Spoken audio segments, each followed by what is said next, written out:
Hello friends, welcome to தியா சமையல். இன்றைக்கி என்ன சமைக்க போகிறேன்னா, புடலங்காய் வச்சு நல்ல காரசாரமாக வறுக்க போகிறோம். இந்த வறுவல் நீங்கள் தயிர் சாதம், கீரை சாதம், சாம்பார் சாதம், ரச சாதம் கூட வச்சு சாப்பிட்டு பாருங்கள். செம்ம டேஸ்ட்டாக இருக்கும். புடலங்காய் பிடிக்காதவங்க கூட ரொம்ப விரும்பி சாப்பிடுவாங்க. வாங்க எப்படி செய்கிறதுன்னு பார்க்கலாம். சமையல் அறைக்கு போகிறதுக்கு முன்னாடி இப்போ தான் ஃபர்ஸ்ட் டைம் என் சேனலை பார்க்குறீங்கன்னா என் சேனலை சப்ஸ்கிரைப் பண்ணிவிட்டு பக்கத்தில் இருக்க பெல் ஐக்கானை கிளிக் பண்ணிவிட்டு வாங்க.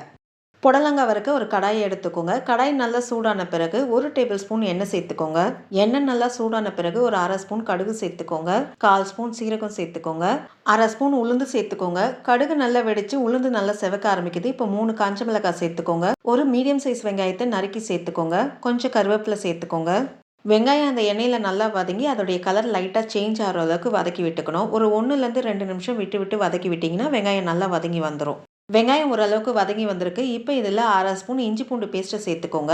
இஞ்சி பூண்டு பேஸ்ட்டை சேர்த்து அதோடைய பச்சை வாசனை போகிற அளவுக்கு வதக்கி விடணும். இஞ்சி பூண்டோடைய பச்சை வாசனை போகிறதுக்கும் வெங்காயம் இன்னும் நல்லா வதங்கி வர்றதுக்கும் டைம் கரெக்டாக இருக்கும். அதனால் வெங்காயம் பாதி வதங்கி வரும்போது நீங்கள் இஞ்சி பூண்டு பேஸ்ட்டை சேர்த்து நல்லா வதக்கி விட்டுக்கோங்க. இஞ்சி பூண்டோடைய பச்சை வாசனை போய் வெங்காயம் நல்லா வதங்கி வந்துருச்சு. இப்போ இதில் 1/4 கிலோ புடலங்காவை நல்லா க்ளீன் பண்ணி கட் பண்ணி சேர்த்துக்கோங்க. புடலங்காய் சேர்த்து அந்த வெங்காயத்தோட நல்லா வதக்கி விட்டுக்கோங்க. காய் சேர்த்த உடனே நீங்கள் மசாலா சேர்க்காதீங்க. காய் இந்த எண்ணெயில் ஒரு 5 நிமிஷம் விட்டு விட்டு வதக்கி விட்டுக்கோங்க. அப்போ தான் காய் ஓரளவுக்கு வெந்து வரும். அதுக்கப்புறம் மசாலா சேர்க்கணும். ஏன்னா நம்ம முன்னாடியே மசாலா சேர்த்துட்டோம்னா மசாலா சீக்கிரம் கருக ஆரம்பிச்சிடும், காய் வெந்து வராது. நம்ம வறுவல் சாப்பிடும் போது காய் நறுக்கு நறுக்குன்னு இருக்கும், சாப்பிட்றதுக்கு நல்லா இருக்காது. அதனால காயை ஓரளவுக்கு வதக்கி விட்டுட்ட பிறகு அதுக்கப்புறம் மசாலா போட்டு நம்ம வதக்க ஆரம்பிச்சிடலாம். 5 நிமிஷம் வதக்கி விட்டதில் காய் ஓரளவுக்கு வதங்கி வந்திருக்கு. இப்போ நம்ம மசாலா சேர்த்துக்கலாம். 1/4 ஸ்பூன் மஞ்சப்பொடி சேர்த்துக்கோங்க.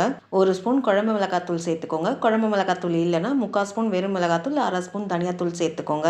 1/2 ஸ்பூன் கரம் மசாலா தூள் சேர்த்துக்கோங்க. தேவையான அளவு உப்பு சேர்த்துக்கோங்க. மசாலா சேர்த்து அந்த புடலங்காயோட ஒன்று சேர ஒரு 2 நிமிஷம் நல்லா வதக்கி விட்டுக்கோங்க. காயும் மசாலாவும் ஒன்று சேர 2 நிமிஷம் வதக்கி விட்டாச்சு. இப்போ மூடி போட்டு 5 நிமிஷம் லோ ஃப்ளேமில் காயை வேக விடுங்க. அப்பப்போ மூடியை திறந்து கிளறி விட்டுக்கோங்க. ஏன்னா தண்ணி எதுவுமே சேர்க்கல, அதனால் அடி பிடிக்காமல் இருக்கிறதுக்கு அப்பப்போ நீங்கள் கிளறி விட்டுக்கோங்க. 5 நிமிஷம் மூடி போட்டு வேக விட்டாச்சு. மூடியை திறந்து பார்ப்போம். காய் நல்லா வதங்கி வந்திருக்கு. இன்னும் உங்களுக்கு நல்லா ட்ரையாக மொறுன்னு வரணும்னா 1 நிமிஷம் ஹை ஃப்ளேமில் கை விடாமல் கிளறி விடுங்க. இன்னும் நல்லா மொறுன்னு ட்ரையாக வரும். நல்ல காரசாரமாக எல்லாரும் விரும்பி சாப்பிட்ற மாதிரி புடலங்காய் ஃப்ரை ரெடி ஆயிடுச்சு. இந்த வீடியோ உங்களுக்கு பிடிச்சிருக்கும்னு நினைக்கிறேன். அப்படியே ஒரு லைக்கை தட்டுங்க. மறக்காம என் சேனலை சப்ஸ்கிரைப் பண்ணிட்டு பக்கத்தில் இருக்க பெல் ஐக்கானை கிளிக் பண்ணுங்க. வரும் நாட்கள் இனிதே அமைய நல்வாழ்த்துக்கள். நன்றி, வணக்கம்.